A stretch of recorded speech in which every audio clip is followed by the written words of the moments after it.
Hi, Mark Anthony here with the whole message, and today is actually week 2 of our 12-part series called Baby Steps to an Amazingly Healthier You. And today, what we're talking about is water. This is an easy one because all you got to do is drink more water. And people are just not drinking enough water.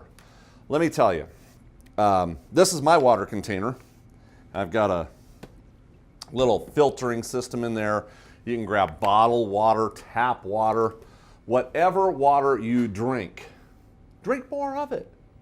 Now back when the old school way was 6 to 8 glasses a day, 8-ounce glasses a day, 6 to 8. Remember this? They're still doing it today. But that is not a very intelligent way to look at how much water you should be drinking. And let me tell you why. If you weigh 500 pounds, 6 to 8 glasses of water is not going to cut it, and it's not going to help you lose weight. If you only weigh 60 pounds, 6 to 8 glasses of water is probably way too much. Can you give that many glasses of water to a 3-year-old? See, that's the problem with that so-called doctors, scientists, intelligent equation that they used to do, telling you how many glasses to drink a day. Well, the intelligent way to look at this is 1/2 ounce per pound of body weight. So if you weigh 200 pounds, you need to be drinking 100 ounces of water a day. And if you weigh 250 pounds like I do, you need to drink 128 ounces is a gallon. So I actually fill this up twice. This is a 1/2 gallon reservoir, it brings in 1/2 gallon. And so I have to drink this twice a day. That's just water. That does not count coffee. That is not water. Sodas, that is not water. Even tea, not water. We've got to drink water, not milk, water. 1/2 ounce per pound of body weight. And this is why we've got our charts. The baby steps to an amazingly healthier you. You can get these ordered through the website or just call in your orders, that type of thing. Your water, it's got a chart every day for water. And what I want you to do is just track. If you can, I'll show you mine. I got the big chart that I started out with before I got these small ones. And when I first started drinking water, tracking my time, I found out that I was only drinking 1/4 gallon a day when I need to be drinking a whole gallon a day. Right now, I'm usually drinking 1 gallon a day. Every once in a while, it's only 3/4 gallon, but that is a long ways from where I was originally. So you want to drink more water. That's the bottom line. And when we come back later on, we're going to talk about another thing that is so important when it comes to water. But we've got a cooking segment for you and a couple good little zingers that you're going to love, and then we'll come back and share with you more information about how important water is to the body.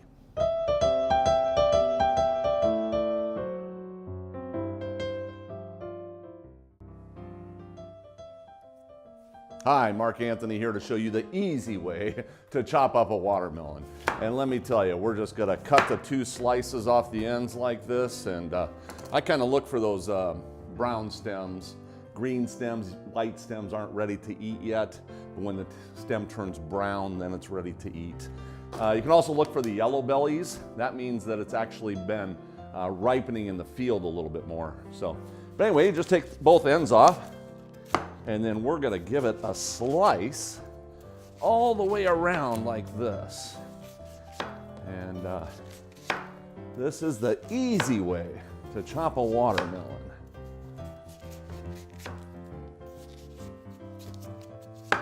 Okay, we'll get all the stuff we're not going to use out of the way. And then once you have it here, it's pretty easy. We're going to chop this baby in half. You just flip both pieces flat. If you got a little bit of rind you want to take off, you can do that. And then all you have to do is some slices this way. And you can make these slices as big or as small as you want. And then you do some slices this way. And just like a checkerboard, just like this.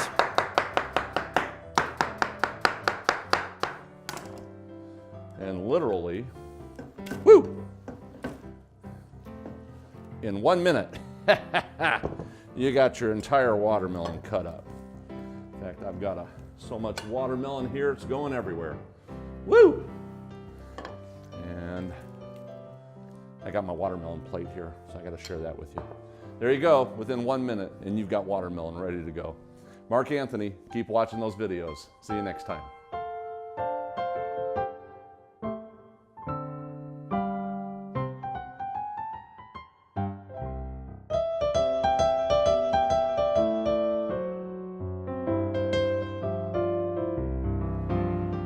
Hi, Mark Anthony here to show you the simple way to make the best mashed potatoes. And I've got some potatoes cooking over here. These have been cooking for about 30 minutes. And as you can tell, I try to dice them all and make them pretty even pieces. And you really do have to overboil these. You have to overcook them. A lot of times people just don't give them enough cooking time. And then what we're gonna do is we are going to start ricing these, and what I have here is a potato ricer, and you can see the moisture that's in there right now, and we're just going to run every one of these through the potato ricer. A lot of people will try using a whip, and you can whip these, sure, but they just don't get near as fluffy as the potato ricer does. You'll also see some people that try to put it in a blender. And let me tell you, if you put it in a blender, you're going to end up having a major starchy problem where it really sticks together like glue. Have you ever seen somebody's potatoes that are like glue? That's usually because they did them in a blender or a over whipping. Now the potatoes I'm using here, just to let you know, these are the russet potatoes. You actually want a higher starch potato when you're going to be doing this type of thing. And either this type of potato, Yukon Golds work really good for mashed potatoes. Those higher starch content potatoes usually work the best. And like you can see, this doesn't take very long. And we've got making a big batch today.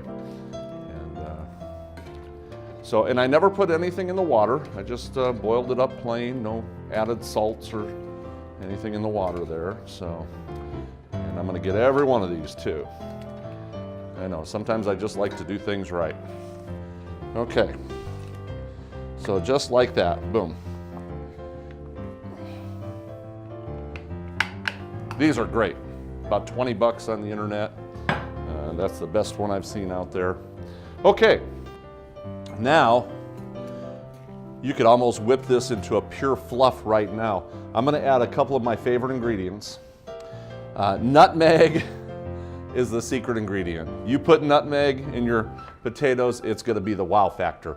That's the one thing that I have taken with me in different restaurants all over the country, and it just blows them away. Some salt, just your basic salt.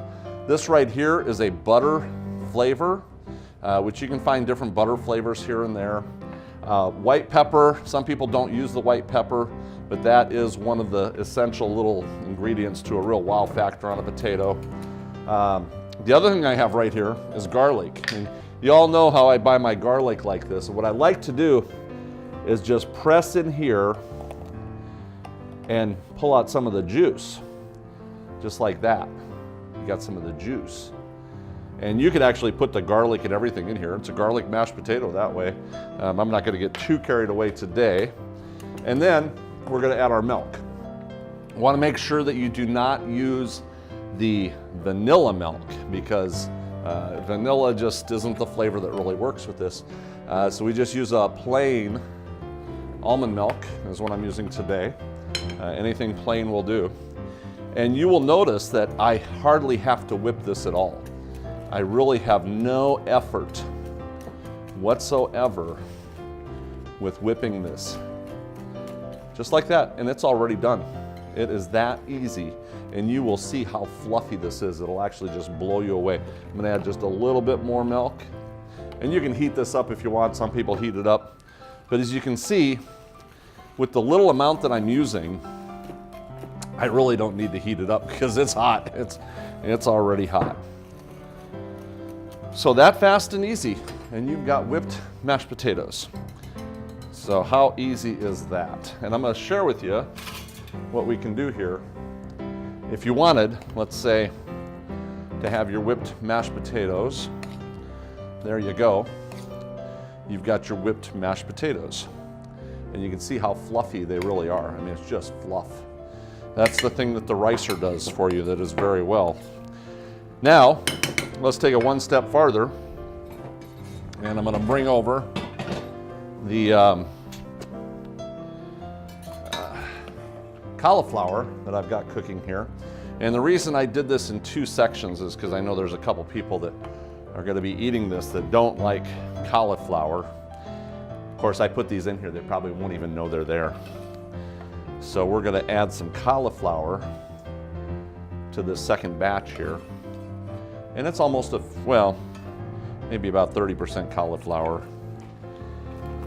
And boom. Got to be careful when you put this through the ricer, but it does go through. Then we've got a cauliflower mashed potato. How easy is that, huh? Just like that. And you might need to kick it up a notch. We can taste it here and see how our flavor is. Pretty good. Might just add a little bit more salt to it. And just like that, you've got a whipped cauliflower mashed potato.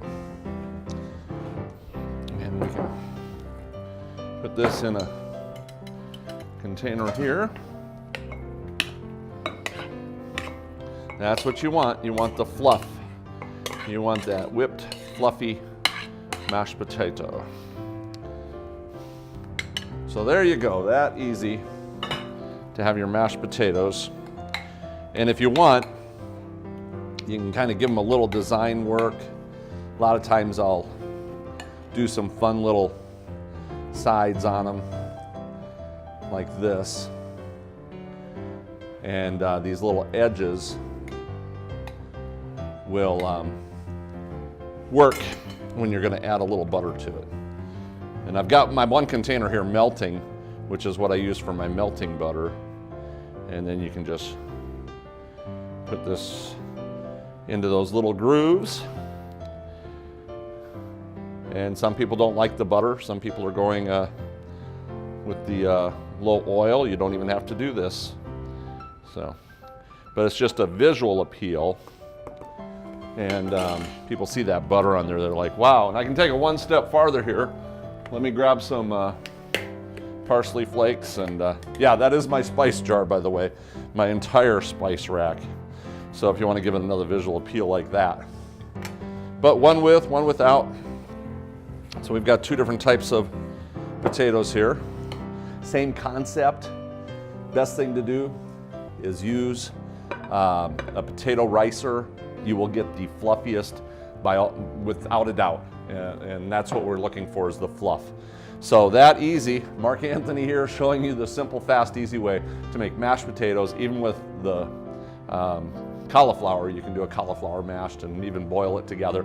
But make sure you boil your potatoes, overboil them so that they're 25-30 minutes.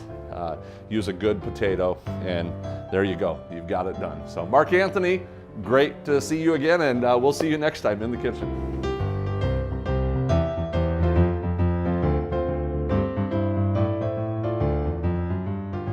Today, we're talking about water, and here is where I'm going to show you some of the intelligent things that you need to know about drinking water. Because far too often, I mean, this is just a mixed up world, and so I like to be able to filter through all these water situations. No pun intended there. We're going to filter through the water, okay? Here's just a quick overview. Water and weight loss. Water helps you lose weight. And you would not think that right off the get-go, but because there's no calories in water, so you would not think you're going to gain or lose weight. The problem is a lot of people have water retention. And the reason a lot of people have water retention is because they're not getting enough water. and your body grabs hold of the water because any chance it gets, it wants to hold on to it. Now, when you start drinking more water and more water, you might actually gain a little bit of weight because your body's saying, oh, I got water, I'm going to hold on to this. But just keep doing it, and then after time, your body is going to be saying, well, I'm always getting water, I don't need to hold on to this water and retain it like I have in the past. So then your body starts releasing the water, and it actually helps you lose weight. You're not really losing weight as much as you're losing water retention, which is weight.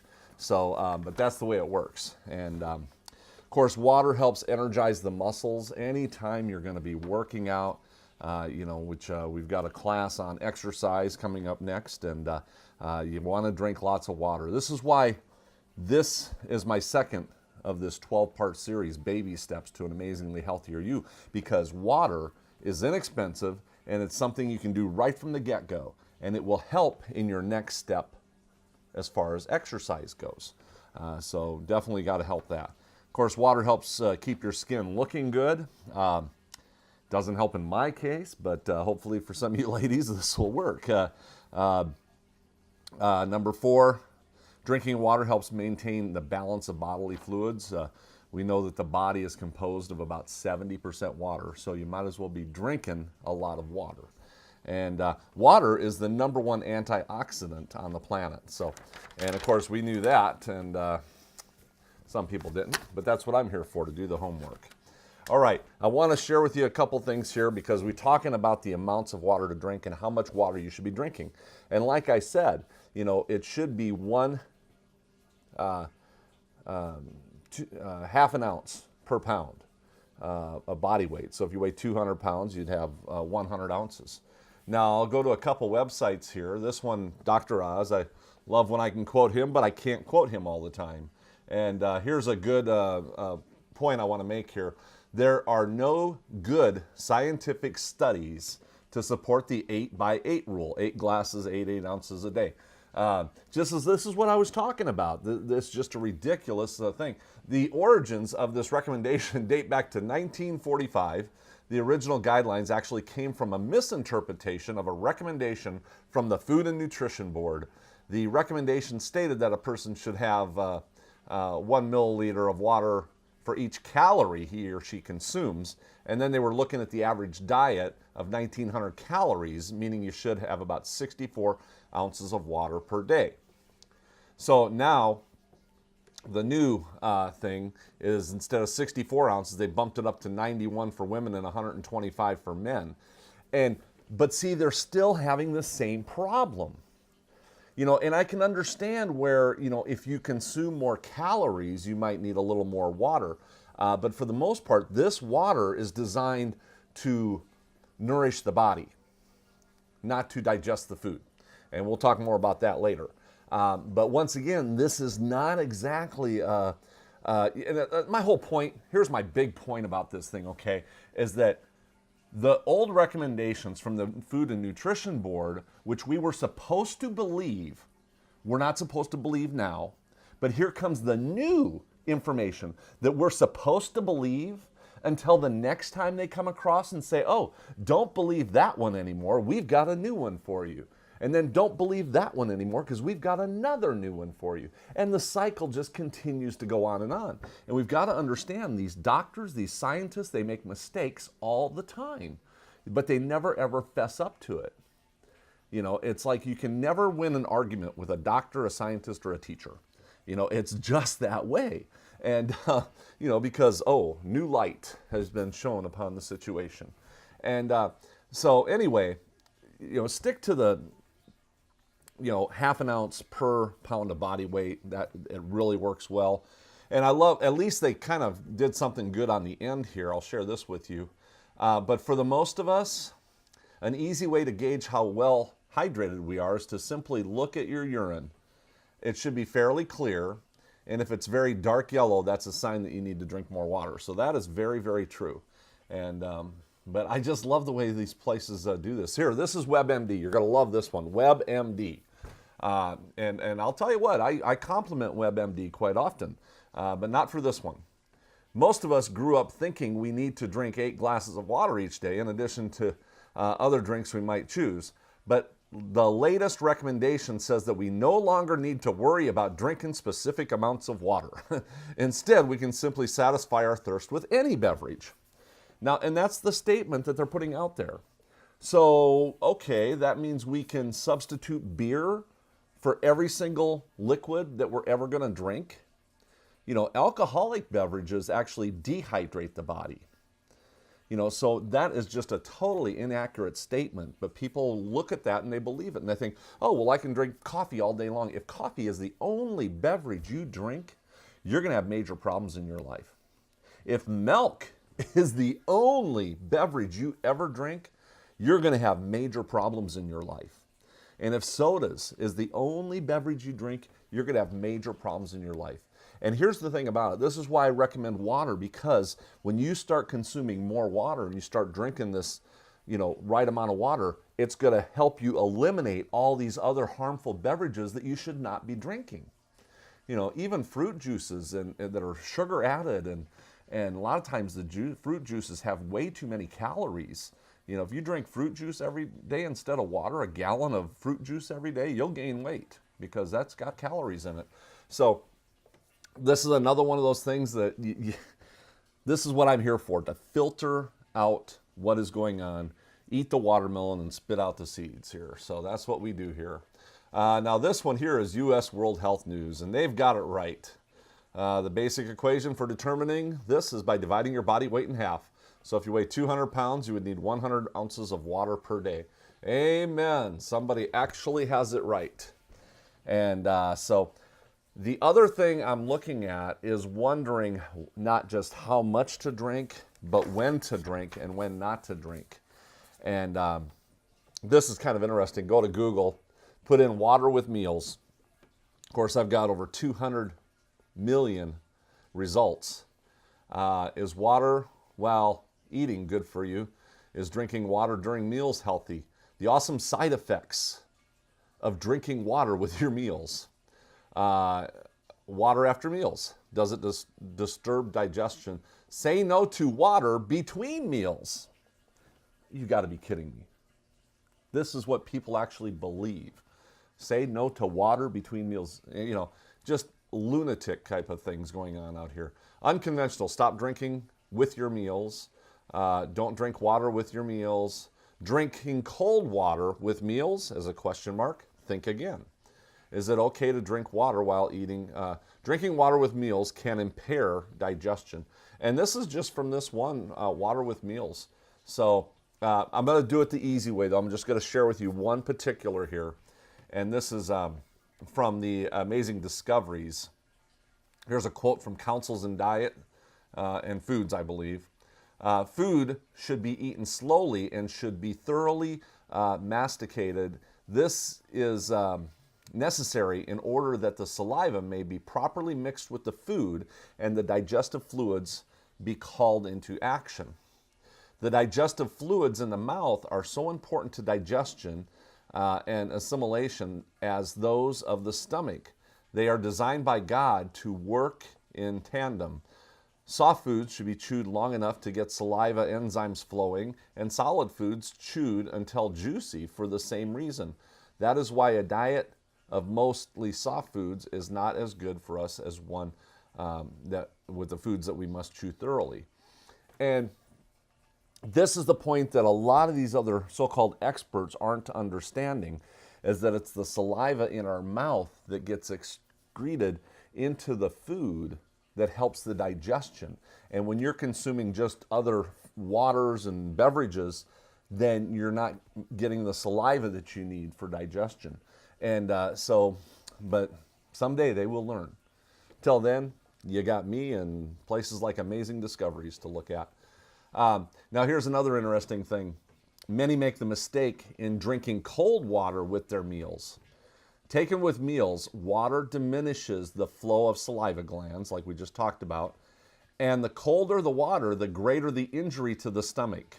Ice water or ice lemonade drunk with meals will arrest digestion until the system has impaired sufficient warmth to the stomach to enable it to take up its work again. And see, this is what's happening here. People will go to the fast food joints and get a burger and fries and take a ice cold beverage, soda, and just guzzle it down, and they're so in a hurry today. That's one of the bigger problems is people are just in a rush, and so they want to get this food digested as fast as they can so they can get back to work, and it just doesn't work. We need to take our time eating. So when we come back, we are going to talk about what the best waters are to drink. And so we're going to go to another clip, and then we'll come back and share with you from actually beatcancer.org what the best water is to drink.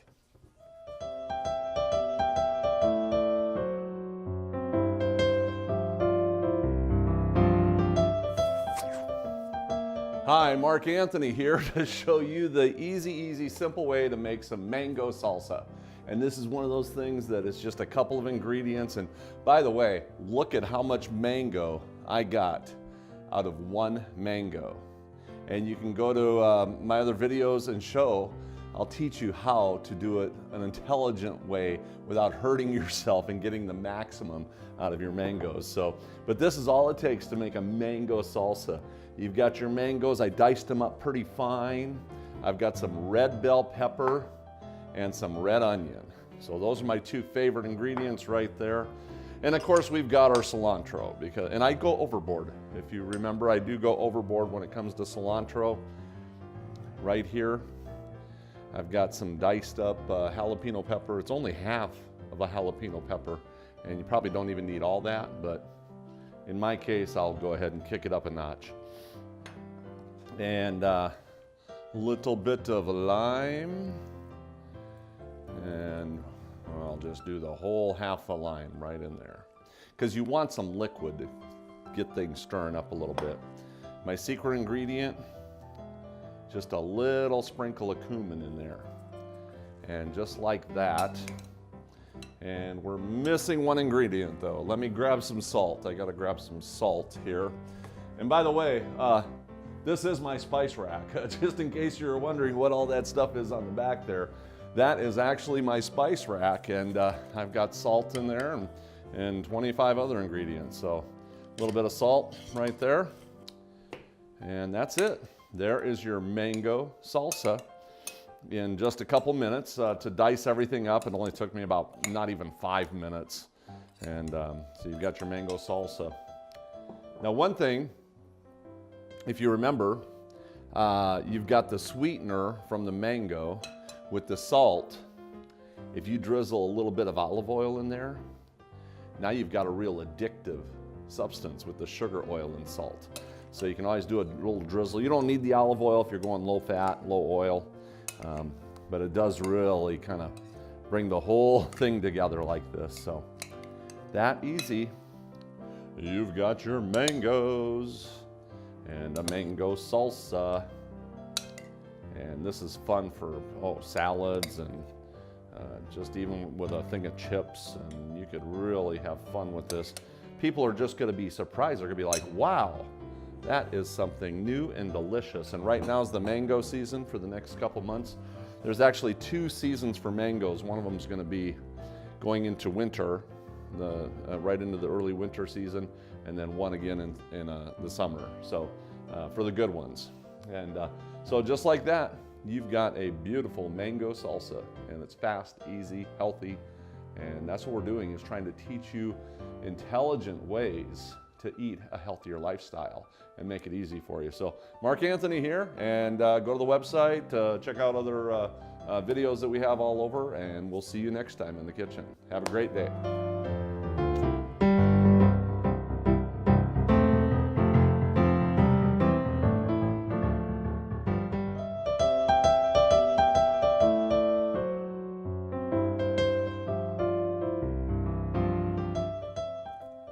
Hi, Mark Anthony here to show you the easy way to do spaghetti squash. And I love spaghetti squash any time of the year. All we're gonna do is give this some stabs. Make sure you keep your fingers out of the way. And just gonna give it a couple stabs like this. Give it a little breathing room in case it swells a little bit. That easy. This is gonna go in the oven for About 2 hours at 325 degrees. And this is a smaller one, so I'll keep a good eye on it, but it should be about 2.5 hours, 2 hours, and then we'll come back and finish it up. So that easy. Here we go in the oven, and we'll see you in about 2.5 hours. Okay, we're back, and it's been just about 2 hours, and it's been in the oven there for about 2 hours at 325 degrees, and there we go. There is our spaghetti squash. And let me tell you, it is just so easy to do. It's just so easy to do. Now, there are some tricks to cutting this because sometimes it can be pretty hot. I'm going to try to get a little angle cut on here and hopefully get right through it. Woo! And there we go, just like that. One thing I'm going to do here real quick is I'll get my gloves on here just because your gloves are going to give you just a little bit of protection when it comes to spaghetti squash. And I'll get 2 containers here. One, we're going to just get the seeds out of here. And you got to be real careful because all you want to do is pull out the seeds. You don't want to pull out the rest of the spaghetti squash. So just kind of the membrane and the seeds. And then we're going to come over to this one and just scrape it out as good as you can. Woo! And let me tell you, this is getting extremely hot on my fingers. And I think you'll be able to figure that one out, aren't you? Okay, but look at that. Pretty good job, huh, getting all that out of there. And we're going to take the next one. And it is so hot. And if it is really hot, you can always just take a clean towel and just put it right up on a towel like this. And we're just going to get the seeds out first. A little bit of that membrane area. And once the seeds are out, then you can take the rest, just like this. Nice when you can get a handle. And it is just so hot, a little tough to handle. But you can see how easy it comes out. It's just like, what an easy way to cook something. Okay, we got that going. So we got that taken care of. And then right here, let me show you what we can do here. We can take the spaghetti squash, add a few ingredients. The easiest thing you can do is just get a little bit of a salt and then some earth balance works really good. There's a lot of vegan butters out there, but I do like earth balance. So just that easy. And we'll just give this a nice little toss here. And that's really all you need to have on here. You don't need to add one single other thing. There's a lot of people out there that overspice things. They overdo it. They add this and this and this. And let me tell you, you don't need to do all that. There are some good items like the salt-free garlic and herb. So we can add some of that. If you want to get some color, you can add parsley and things like that. This right here is Butler's chicken style seasoning. If you haven't used this, this is really good. It actually kind of gives it a little creamy flavoring even. But that's a really good one. I don't work for the company, but let me tell you, it's a good one. So we'll give this a nice little spin here. And just that easy, you've got your spaghetti squash. Woo! Okay. Yeah, just give it a nice little, you kind of fold it. You don't want to mash it. You don't want to whip it. You're just kind of folding it. And, but I'll tell you, look at the prep time. My prep time was definitely no more than 5 minutes on this. And just like that, you've got a spaghetti squash for even 4 to 6 people here, quite a few portions on it. And who would have thought it was that easy to do? Spaghetti squash in just a couple minutes. Keep your spices simple. The more complications you put on spices, the more complaints you get. So I've always took that mentality to keep it simple, healthy, and acceptable to the palate of everybody. We'll show you more extreme ways to cook things in the future, but for this particular one, that's the easiest, simplest way to do it. So, Mark Anthony, thanking you for tuning in. Keep watching those videos, and we'll see you next time.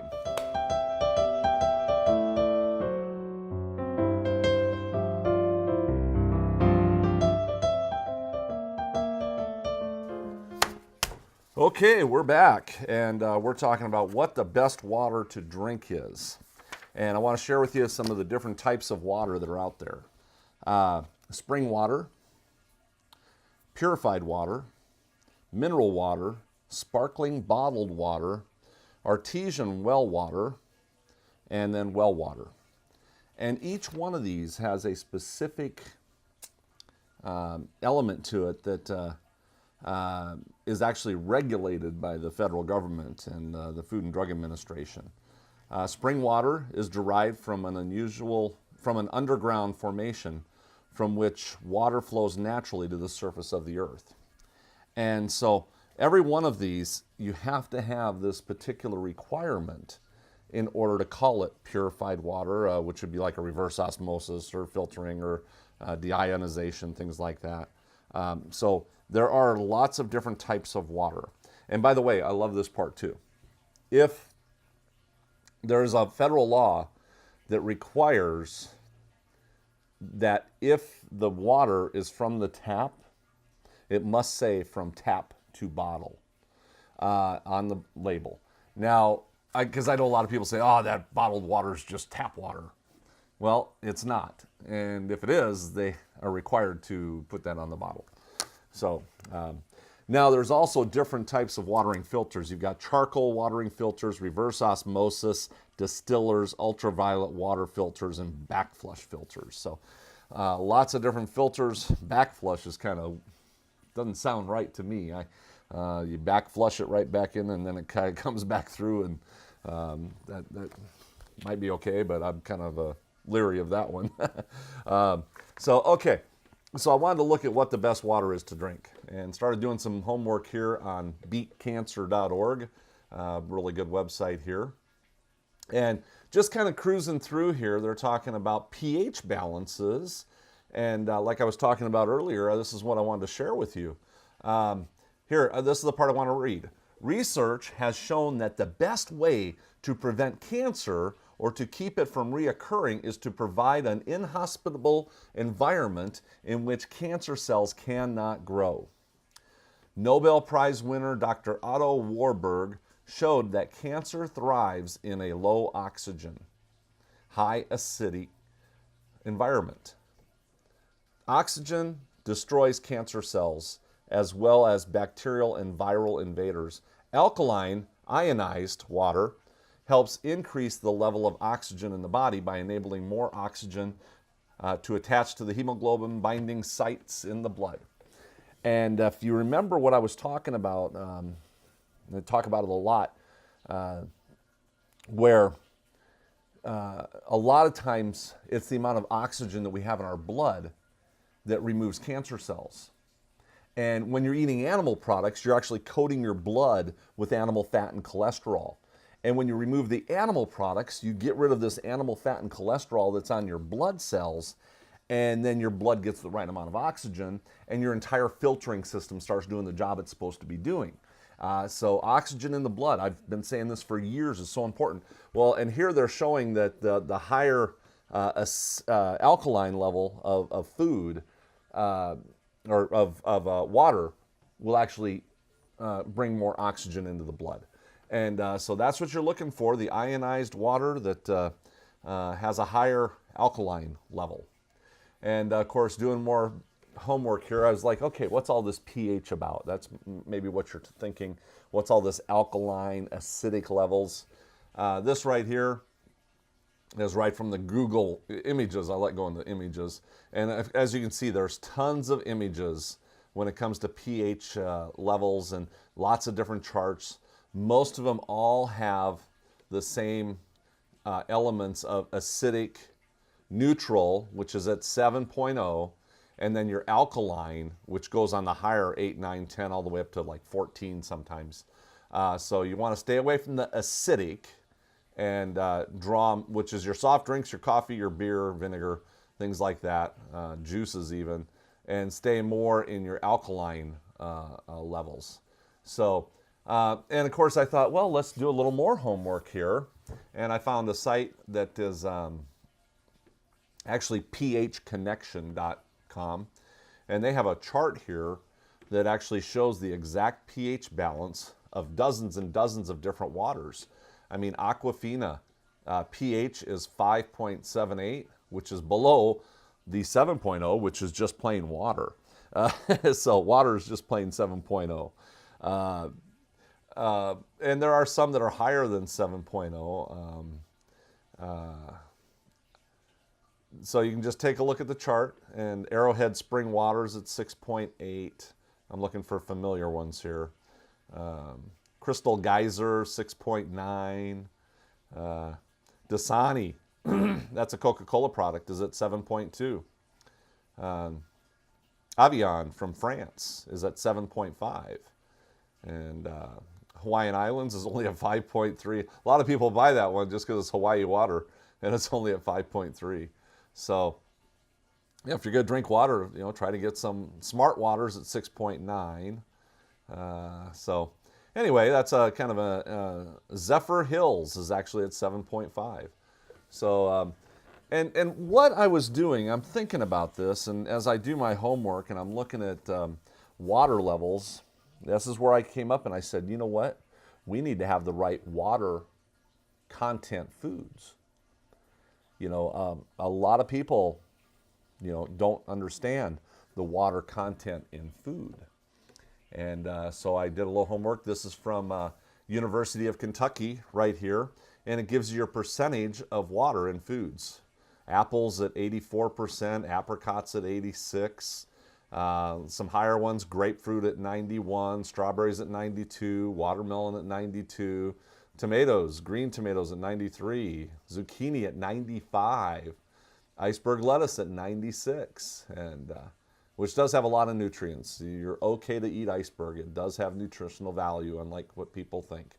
And there's a lot of really interesting things that we want to remember too, is that there's a high water content in beans and rice and quinoa and oatmeal. You don't think about that because they're dry, but you're adding the water to it when you're cooking them and preparing them. So that's a really high water content with your legumes and your rice and things like that. So let me quote Dr. Oz here.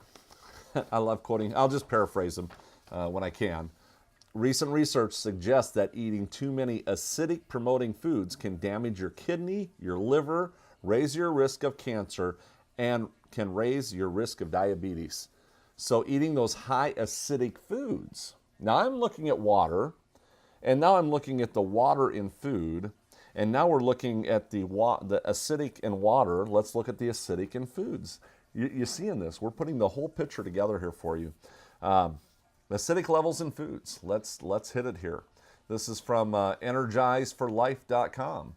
And you come down here, a whole list of foods that are either high alkaline, moderately alkaline, neutral, all the way down to high acidic. And if you'll notice on the high acidic down here, I've got it highlighted in yellow, is your beef, your chicken, your eggs, your fish, your pork, your shellfish, your cheese, and your dairy. That's the highest acidic levels. While over here on the other end of the spectrum, your lowest acidic levels, which would be your highest alkaline levels, your grasses, your cucumber, kale, kelp, spinach, parsley, broccoli, sprouts, and the list goes on. So this is another thing we want to look at, is eating foods that are high acidic. And if you'll notice, what's happening here is that the foods that have the highest water content are also the highest alkaline content, which helps your body eliminate those cancers. The foods that are the lowest alkaline level, all your meats, the highest acidic level, which cause the cancer feeding frenzy, is all your meats and your animal products. And they have the least amount of water too, by the way. I don't know if I shared that with you, but your meats actually have the least amount of water, where fruits and vegetables have the most amount of water. And the list goes on and on and on. And this is why I share these points with you. I've got one more thing. This one's going to blow you away. We've got one more. I'm trying to get through all this very quick. I could spend 5 hours just on water. But in a 1 hour program, I've got to give you the basics. So going back to my Dr. Oz here, when I can, 50 fiber-rich foods. So things like this, I love referencing familiar faces. And 50 fiber-rich foods. Your fiber-rich foods, guess what they are? Your prunes, pears, mangoes, apples, your fruits, your breads, your nuts, your legumes, your canned pumpkin, tomato, things like that. These are your fiber-rich foods. And of course, here are your vegetables and your grains. Those are your fiber-rich foods. And the exact same thing. It's all your fruits and vegetables. So let's take a look at how much fiber is in meat. Oh, 0. There is no fiber in meats. There you go. And I've got a couple million websites that you can look at and find out that there's no fiber in any of the meats or milk or cheese, eggs or anything like that.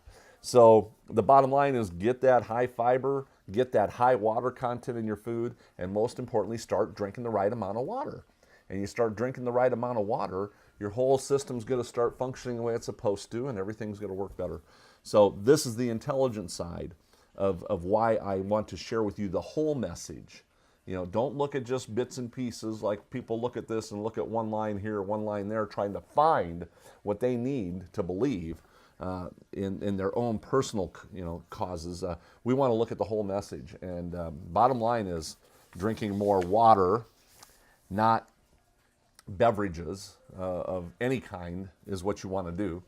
The bottom line here is the quantity of water, get the right amount of water, both in water and food, the purity, make sure you got a pure, clean water, and then number 3, look at the pH balances and see what your pH is and try to get that up as high as you can in the alkaline level. So that's it.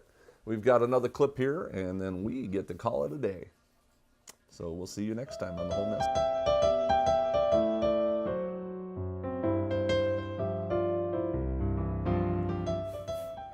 Hi, Mark Anthony here to show you the easy way, fun way to cut up a pineapple. And there's so many different ways you can cut them, but I thought I'd show you kind of a fun way. I'm gonna get my gloves on here. And by the way, pineapple right now is at a really good price. So $2 to $3 a pineapple. You're gonna get a lot of pineapple out of this. What I'm gonna do is I'm gonna quarter this with the top crown and everything on it. We're just gonna cut it right in half, and I wanna go right through the top of that pineapple. Just like that, we got it cut in half. We're gonna take a couple more slices so that it's quartered. Slice right there, and a slice right here. Woo, okay. Now we've got it all done up like that. Now the trick to it is to get a smaller knife. We're gonna cut in right here. We've got to get this core out of here. That core is very hardened. So we're popping that out of there just like that. See how that works? We're just taking that core out of there and go right along, and then just go right up the other side. Pretty easy. And there's a couple other ways you can cut up pineapple, but I thought I'd show you a fun way today. Woo! There we go. Keep your fingers out of the way. Don't try this at home, kids. Now the next step we're going to do is we're going to have to cut underneath and get as close to that outer skin as we can. So we're going to go down and then all the way around. Try to get as much of the meat out of there as you can. And then we'll go around the other side. So basically what you got here is the pineapple coming right out of the top like that. So easy enough. One side and then the other. And this is kind of the artistic way to do a pineapple. There's, I'll have to show you another way that you can just knock them out real quick as well. And but I like doing some fun, especially if you got company coming over and things like that. You want to have a little fun. You can have a little fun like this. All right, so we got all 4 of those cut up like that. Now we're going to do some slicing.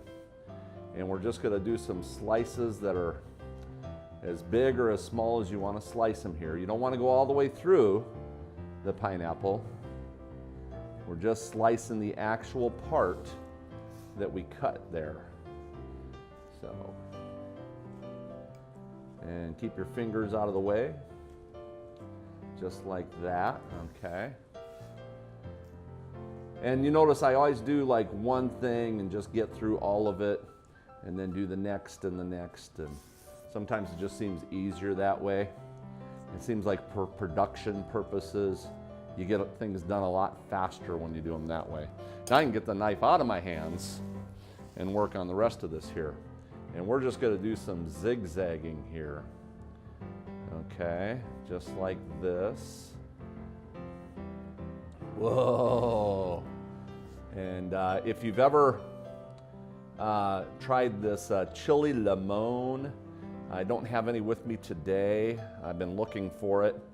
Chili limon is a very good spice that you can sprinkle on the top, and really gives it a nice flavor. And but it's kind of hard to find, especially up in these northern states. Down in Las Vegas, I'd find it all the time, but I get to spend a little time up north this year. So, but look at that, just like that, and you've got a beautiful presentation for pineapple. And you could put these on a plate or however you want to present them, and people are going to take a look at that and say, wow, that's something different. So that's the fun way to present a pineapple. It's easy to cut, boom, boom, boom, and your guests are going to love it. So Mark Anthony here. Keep watching those videos. Go to chefmarkanthony.com. Lots of recipes there, and we keep adding stuff on there all the time. And you can also order my books there and things like that. So we'll see you next time. Thanks, and have a great day.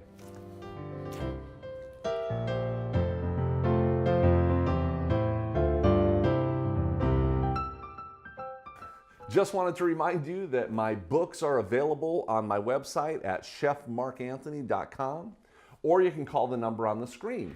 And if you get the answering machine, make sure you leave your number so we can call you right back. A lot of times when the shows are airing, the phone's ringing off the hook, and but we want to make sure that we get you this valuable information.